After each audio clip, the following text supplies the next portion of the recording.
Aqui quem fala com vocês é o Guilherme Carvalhal e no vídeo de hoje nós vamos dar início a uma nova série falando sobre os pensadores que a gente precisa compreender antes de tentar entender o pensamento de Karl Marx. Então já deixe aí a sua clicada em curtir e se inscreva para acompanhar o nosso conteúdo.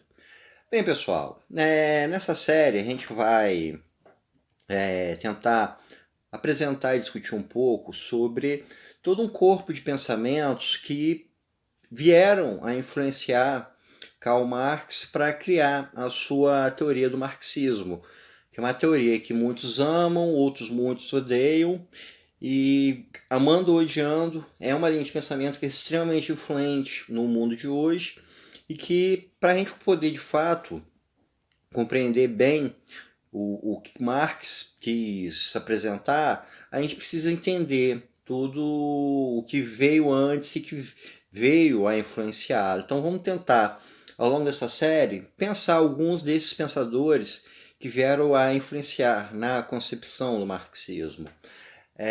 O primeiro ponto para a gente compreender o Karl Marx é a gente pensar na ideia do mito de Pandora, esse mito de um passado perfeito que se perdeu. Como acho que já é bem conhecido, né? Pandora foi a mulher que recebeu dos deuses, como punição aos homens, uma urna, e dentro dessa urna estavam todos os males da humanidade. A Pandora, curiosa, abre essa urna e todos os males se espalham. Ela fecha apenas a esperança. Fica trancafiado lá dentro. Ou seja, antes de Pandora, a humanidade vivia num mundo perfeito, um mundo idílico, sem nenhum sofrimento. Depois dela, todos os males, todas as dores, todos os sofrimentos surgiram. É um mito que é extremamente parecido também com o de Adão e Eva, na tradição judaico-cristã. Adão e Eva viviam no paraíso, desobedeceram Deus e foram expulsos desse local perfeito.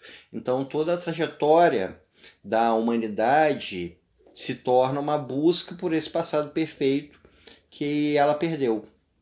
A gente vai ver ao longo do pensamento histórico, alguns autores que pontuaram de uma forma parecida com esse tipo de ideia, de que a humanidade perdeu algo que ela possuía no passado e vive em busca disso.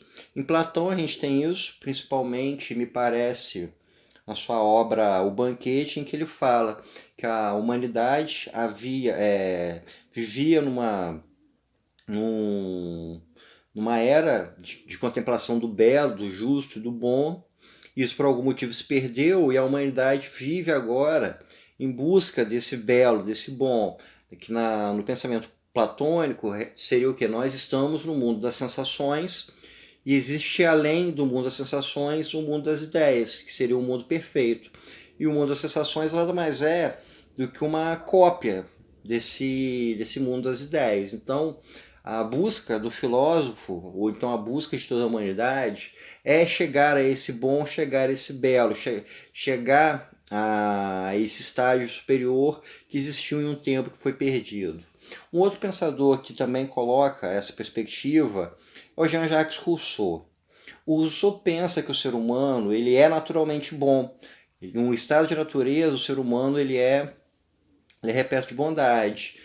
Chega-se então à sociedade civil e o ser humano ele é corrompido, ele se torna mal. A convivência nessa sociedade civil faz com que o ser humano tenha que roubar, que ele tenha que mentir, que ele tenha que trapacear e tenha que praticar todos os atos que são considerados negativos. E o Rousseau tenta, em várias de suas obras, como O Contrato Social, A Origem da Desigualdade dos Homens e Emílio, apresentar formas para o ser humano conseguir recuperar essa pureza original. E essa linha de pensamento ela influencia no Karl Marx. O Marx vai pensar que havia uma sociedade primitiva, e nessa sociedade primitiva existia um pleno papel, um pleno funcionamento de um comunismo. Ninguém possuía nenhuma propriedade, tudo pertence a todos. A gente pode, por exemplo, imaginar uma sociedade tribal onde as árvores que dão fruto, os rios, o espaço, tudo isso pertence a toda a coletividade. Então, não existe alguém que tenha mais do que o outro. A chegada da sociedade civil e também a formação do Estado tiraria um ser humano desse patamar, desse padrão de comunismo. Seria criada a instituição da propriedade privada e uns começariam a ter mais do que os outros. Então a gente teria a formação da desigualdade e isso daria início à luta de classe que se perpetuaria ao longo do tempo. Então, para Karl Marx, a busca da humanidade é de conseguir romper essa luta de classes para recuperar esse seu padrão originário de comunismo, né?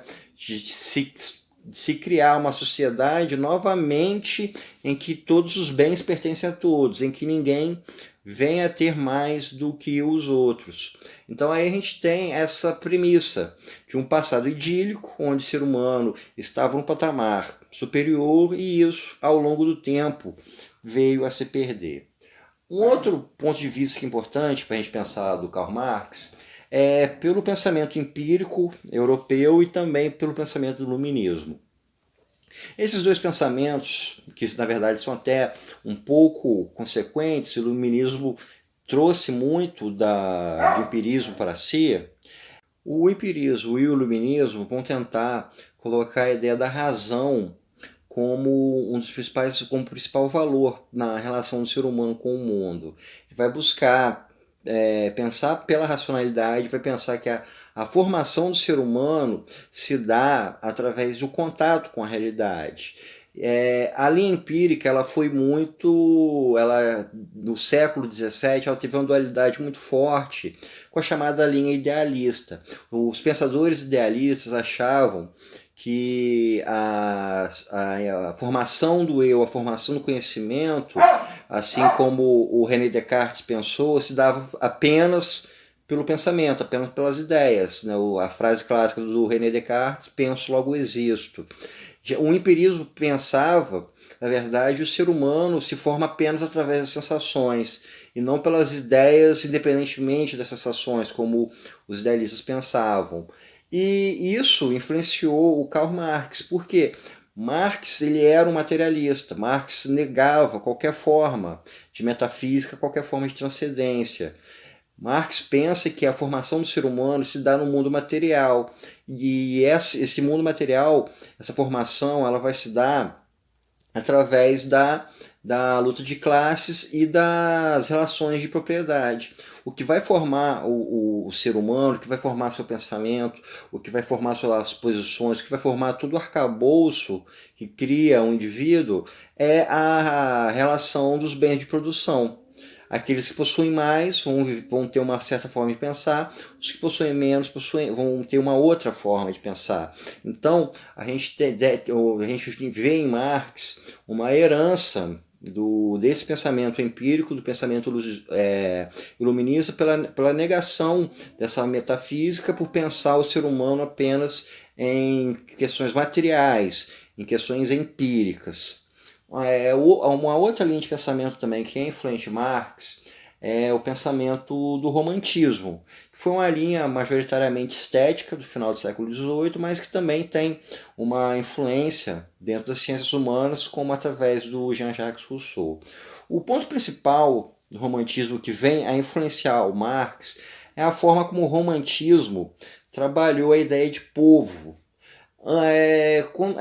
Dentro dessa linha estética, a gente vai ter alguns autores, com um caso acho que é muito conhecido é o do Victor Hugo, em obras como Os Miseráveis, em que a figura do povo, a figura do homem comum, a figura dessa pessoa da classe mais baixa vai figurar como uma figura heróica, como Jean Valjean em Os Miseráveis. Né? A gente vai ter o povo não visto mais como um rebotalho social, como uma coisa vil, e sim como o elemento que é o principal formador da realidade social, o que vai abrir espaço após a Revolução Francesa para a democracia.